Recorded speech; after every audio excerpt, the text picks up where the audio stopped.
Welcome back, viewers. Thank you so much for tuning in. My name is Patrick Tawia Matope, and on this channel, I do deliver content on social work, more especially practice with children and families, because that's what I do on a daily basis. In today's video, I'm just gonna give practical tips or guidance in terms of how best we can support young people who are presenting with, self-harming behaviors. I don't consider myself to be a guru in this field, but this is information I'm going to share based on my experiences of working in this field for a long time, and also my own experience of managing teams as well. So the first and foremost, the thing I'm just going to the way I'm going to be unpacking the topic is I'm just going to give a brief overview of what self-harming what could amount to self-harming, and then I'm gonna talk a little bit about why young people do self-harm and what are the triggers or what could be the function of self-harming to them, and then I'll also touch a little bit on how we can recognize the indicators of self-harm, and then give a few tips on how we can respond, things to avoid, and also challenge how we can a few myths which are there when it comes to self-harming, really. And also I'll touch a little bit about language. As you know, language matters in the way that we do, or the work that we do with young people, so I'll touch a little bit about language as well, and also how we can build resilience or confidence within our team members to make sure that they do progress the work that they do quite well. So first and foremost, the only thing I'm just gonna talk about first and foremost is in terms of self-harming. I mentioned about me unpacking or understanding what self-harm is. So I would like to, for the purpose of this video, I would say self-harm refers to when somebody, in this instance a young person, because I'm talking about how we can support young people, so I'm will be referring to young persons throughout the video, really, but it may be applicable to somebody who is an adult, or anybody else that you're working with. So self-harm will, for the purpose of this video, I'll say self-harm refers to when a young person intentionally injures themselves or causes harm to themselves. We see it as a way of coping with emotional distress, and it's mostly it's mostly associated with behaviors which may include, for example, when they cut themselves. It could be on their wrists or somewhere where they cut. Sometimes they do cut themselves, not only on the wrists, but sometimes on the thighs. It's usually on places which nobody else can see, actually. So for you to be able to see, sometimes, for example, if they're wearing a jacket, you can actually ask them, to see their wrists and to see whether there are any marks or cuts. Even if they are, kind of showing that they're actually healing, it may mean that they may have, done it possibly a couple of weeks back or something like that. So you need to be mindful about those things. So it includes behaviors which include cutting, sometimes burning themselves with cigarette butts or anything else that they use to burn themselves, or lighters. Sometimes they do hit or punch themselves, for example. Hair pulling, that's another way, which shows them, that they're self-harming, is a way to cope with their emotional distress. Sometimes it can also manifest in them taking overdose of tablets. Sometimes it can be tablets, sometimes it can be an overdose or any other medicine that they are taking. And the intention when somebody self-harms is not always a suicidal intent. That's something which I need to clearly spell out there. It's not always the case that when somebody self-harms, they are trying to kill themselves or to take their own lives. It doesn't work like that. Sometimes it can manifest in scratching or picking at their skin, especially this side of the nails, or or having smaller nails. It's nail biting. There's lots of ways, how self-harming can manifest itself in young persons. If you are concerned about it, have a conversation with your mental health lead in your team, or with your line manager, to make sure whether that behavior that you are seeing, or those aspects that you are seeing, can actually amount to self-harm. And sometimes, it's something that you may need to be opening up also with the parents, so that they are aware of what's going on with the young person. We'll get into that later on in the video, in terms of how you can support young people. So I will move straight to, why do young people self-harm? Remember, I spoke about self-harming it's not always the case that when somebody self-harms, they want to take their own life. That's not the case. But sometimes it helps, or not necessarily, I don't want to use the word help, or sometimes, I'll mention to say self-harm sometimes serves different purposes to different young people. That's the way I'm going to put it, really. Because it serves different purposes to different individuals. Sometimes young people actually do it as a way of coping with the emotional distress that's going on with them, or coping with trauma, or sometimes it's a way of communicating the distress that they're going through, or sometimes it helps them to gain some sense of control of what's going on, or as a form of punishment. So all those things could be reasons why sometimes young people do self-harm. I'm just gonna go through them one by one. So the first one is emotional emotional regulation, really. Sometimes, like I said, they do it to relieve intense feelings of stress, or anger, sadness, or numbness, which they will be feeling because of what's going on with them. Or sometimes they do it so that they can feel something when feeling emotionally shut down. So they do it so that they can feel something, or as a way to respond to the way they are feeling deep inside. So in some instances, sometimes they do it to cope with trauma. For example, it could be sexual abuse, it could be physical abuse, it could be neglect that they've suffered. So sometimes they do it as a way of coping with with emotional trauma, really, or with physical trauma as well.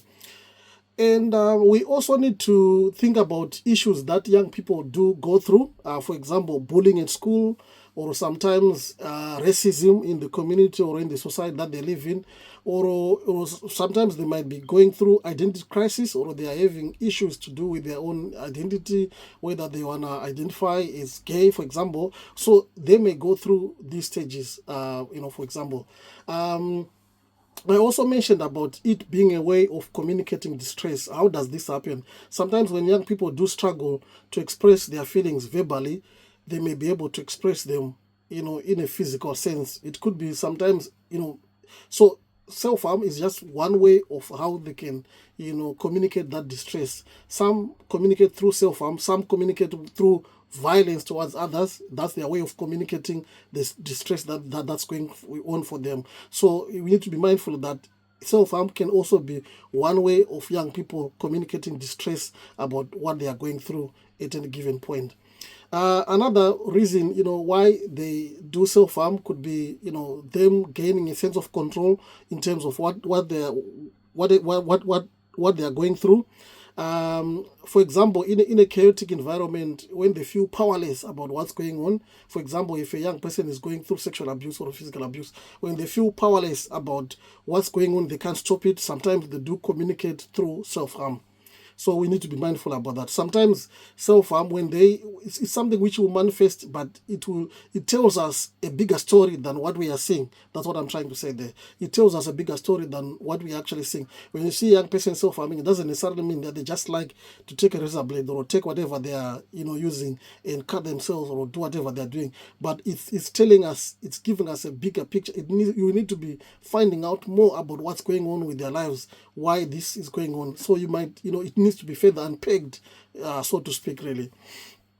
And sometimes they can use it as a form of punishment, or punishing themselves for something bad that they know they've done, and or due to the low self-esteem which is coming up to them because of things that has happened in their life, or that internalized guilt that somebody goes through when they know they've done something bad, but they can sometimes talk about it. So sometimes it manifests through self-harm. So we need to be when we go into support, young persons who are self-harming, we need to be going in there with an open mind. That's the bottom line, and that's something that we need to be mindful about as well. So I'm gonna move on to unpack a little bit about recognizing indicators of self-harm. How do we recognize indicators of self-harm? While some other young people can be open about themselves self-harming, others may conceal it. So we need to be mindful, or we need to be on the watch out or on the lookout for some of the telltale signs of somebody who is self-harming.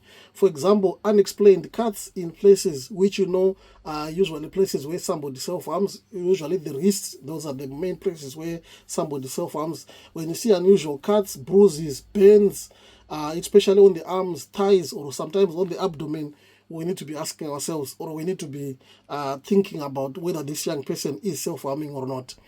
Sometimes when they always like to wear long sleeves, that's a telltale sign. Even in hot weather, sometimes you see a young person always liking to wear long-sleeved, clothing. We need to be asking yourself questions around that.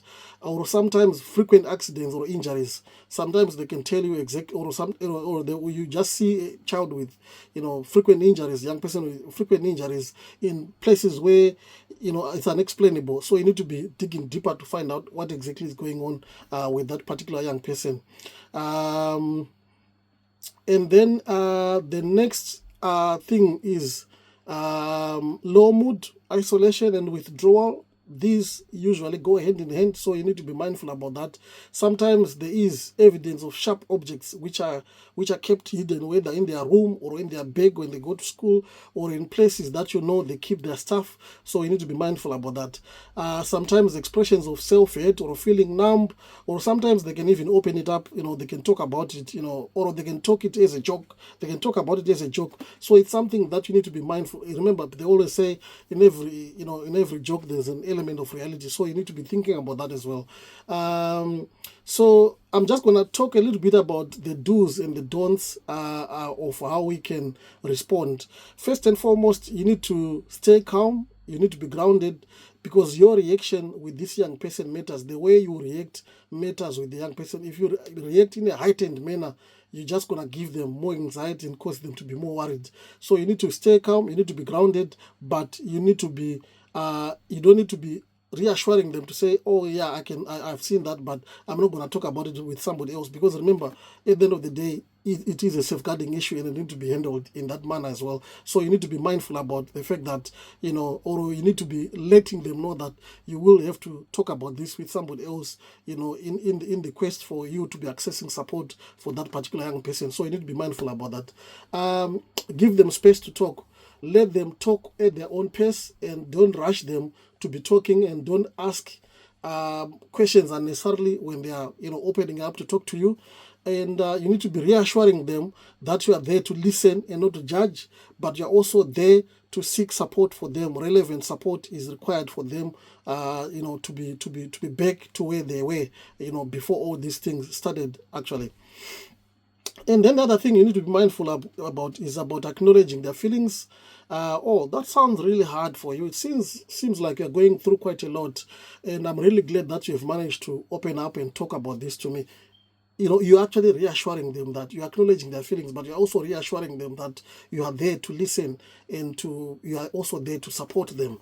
And you need to be focusing on safety, and you need to be exploring any alternatives with them and not for them. Why do we say so? Because sustainability is quite important when it comes to self-harm, issues. You need to explore with them who else is there to support the young person, who else can be there to actually support this young person, and you don't need to be thinking for them. Help them to reflect and think about, a better safety plan, for example, and you need to be involving health professionals, especially from CAMS. When it comes to self-harm, you might see it as a one-off thing, or they might convince you it's a one-off thing, but you're not a CAMS professional, so you need to be involving the relevant professionals when it comes to that. You're not a jack of all trades, because remember, jack of all trades, becomes a master of none at the end of the day. So you need to be making sure that you involve the relevant professionals when a young person presents, with self-harming concerns. You need to be recording and sharing these concerns in line with your safeguarding and local policies, really. So you need to be mindful about what does my practice guidance say when it comes to me engaging or supporting a young person who is self-harming. So if you haven't read it, your local guidance, your local police practice guidance, go and read and make sure that whatever you do adheres to that. Where required, seek support, speak to your manager so that you can actually get case directions and you know exactly what needs to be done. Things to avoid, like I said earlier on, you need to remain calm, because the way you react, is gonna may lead this young person to be more anxious, or may lead this young person to even be in more distress. So you need to be avoiding, reacting with shock, anger, or guilt, or forcing them to stop sharing. That's not how it works. Leave them to share, because this can increase their sense of shame, and this can increase their need to be so secretive going forward. So you don't need to be limiting them to what they are telling you. You need to let them open up and talk about what's going on with them. And you don't need to focus solely on the behavior, but rather focus more on the underlying cause. Because if you focus more on the behavior, you may easily turn into the blame attitude.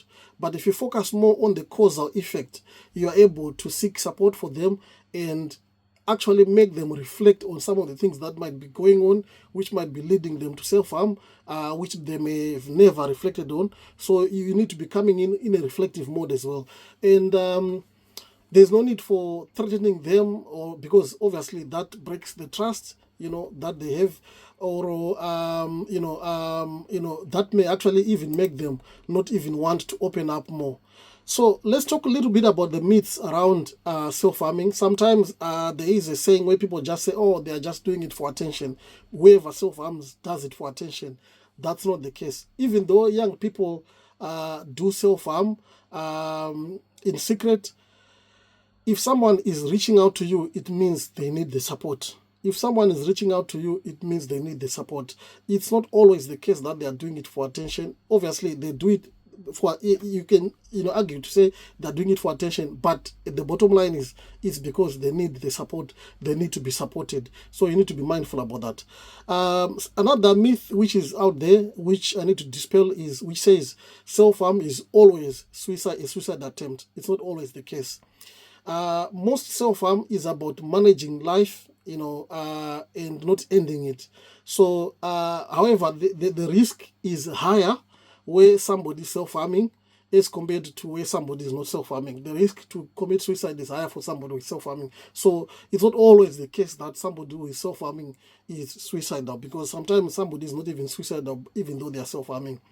The other myth, or something that people talk about, is to say they will grow out of it. This is dangerous because it may lead, you as a parent or you as an individual to leave that young person like that, which is not supposed to be the case. There is, obviously, I've mentioned about the fact that, self-harm is a sign of distress. So if it's a sign of distress, why would you think somebody will grow out of distress? It doesn't work like that. It's not a phase. It's not a phase at all. Early help, support is required when it comes to self-harming. So it's important for you to be involving the right professionals at the right time to make sure that this person accesses the support that they need before it becomes an entrenched issue with regards to their behaviors and their mental health as well, because it can lead them into a darker path than what they are already at that particular given time. So another myth, or something that people talk about is, there's a saying which people say talking about it will make them do it more. It's not always the case, because sometimes talking openly can reduce the shame, and when it reduces the shame, it enables the young person to seek support and to cope, to learn other better coping strategies that they can actually use other than self-harming, really. So let's talk about language, because remember, language matters, really. And the importance of language is in reducing stigma. That's one thing I'm going to put out there. And we need to be using non-judgmental, language, first-person language as well. For example, the young person who self-harms as opposed to a self-harmer. um, I know colleagues talk about this quite a lot. Oh, that case of mine, that self-harmer, that's not the language to use. And I think we need to be growing out of that really in terms of, colleagues, making mention of that in teams or stuff like that. The other thing we need to be mindful of is avoiding labels, attention seeking behaviors, or manipulative behaviors, because sometimes that's not what it is really. So there's no point in labeling it when you're not quite clear exactly of what's going on, unless you're a professional who can actually do a professional assessment and you're able to label that person like that. If you are not, there's no need for you to be giving those kind of labels really. You need to be asking asking open-ended questions in a respectful manner. Um, Example of questions that you can pose would be, how have been things for you recently, since we spoke about this the last time? Is there something that's been really hard to manage for you lately, and is there anything else that you think I, as your social worker, will be able to do to help you or support you? Things like that. So you need to be mindful, or you need to be creative in the way that you would actually engage this young person. And in doing so, it's important for you to be validating their experiences, validating their feelings, and you need to be separating the behavior from their identity, separating the behavior from their identity. That's really, really important. And moving on to how, as supervisors or as managers, how we can build confidence of our practitioners to deal with cases of young persons who are self-harming. It's about encouraging them to be curious and not to be afraid, and to be more empathetic as well, because that's what matters with the young people, with the young persons that we engage with. And also, you need to encourage practitioners to be reflective, and for us also, when we have supervisions with them, to make sure that our supervision with them is reflective.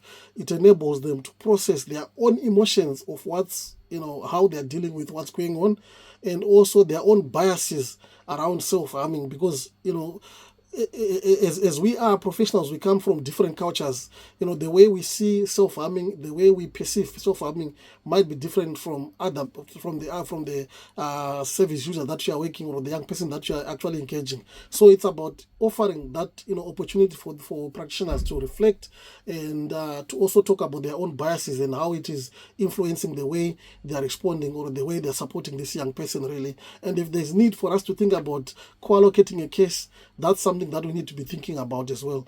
We also need to be empowering our practitioners for them to be mindful, or for them to be knowing that they are not a jack of all trades, where it's required for a CAMS practitioner to be involved, or where it's required for referral to CAMS, then that referral needs to be made. In almost all the cases of self-harming, we need to be involving, or we need to be making referral to CAMS, and making sure that school counselors are involved, so because they are the ones who will be the ears and eyes of you when it comes to that child being in school. So it's about making sure that there's pastoral support which is available for that young person in school, and also involve families to make sure that safety plans are adhered to, and they're actually appropriate, and they also, parents are able to do some regular checks with this young person. You can't expect parents to be on board with the safety plan when they are not fully aware of what's going on. So it's about making sure that parents are fully aware of what's going on, and they may not necessarily need to know about the nitty-gritties of the reasons why the young person is self-harming, because remember, at the end of the day, it's about the balance of what the young person is going through with safeguarding them at the end of the day. But it's a conversation that you can actually have with the young person to say, I think there is need for me to be having a conversation with your parents about this. What do you think about this? And have that conversation. And where you're not clear, seek guidance from your line manager, seek guidance from a senior practitioner to make sure that you navigate that case appropriately. Because I'm not going to give advice, blanket advice, to say this is what you need to do, because each case is different from the other. So you need to be mindful about having those conversations with whoever line manager who is having oversight of you at that particular given time. Remember, your safeguarding principles still apply, no matter the child or the young person is 17 or 18 or turning 18 tomorrow. you need to make sure that your safeguarding principles or safeguarding protocols do apply up until the young person is regarded as an adult. And with those few thoughts or with those few nuggets, I hope somebody has learned something and has managed to grasp something out of all this. Thank you so much for watching, and really appreciate you tuning in. And also, if you haven't subscribed, please do subscribe, hit that notification bell so that when I post, you'll be the first person to know. I really appreciate it. Thank you so much. Bye bye.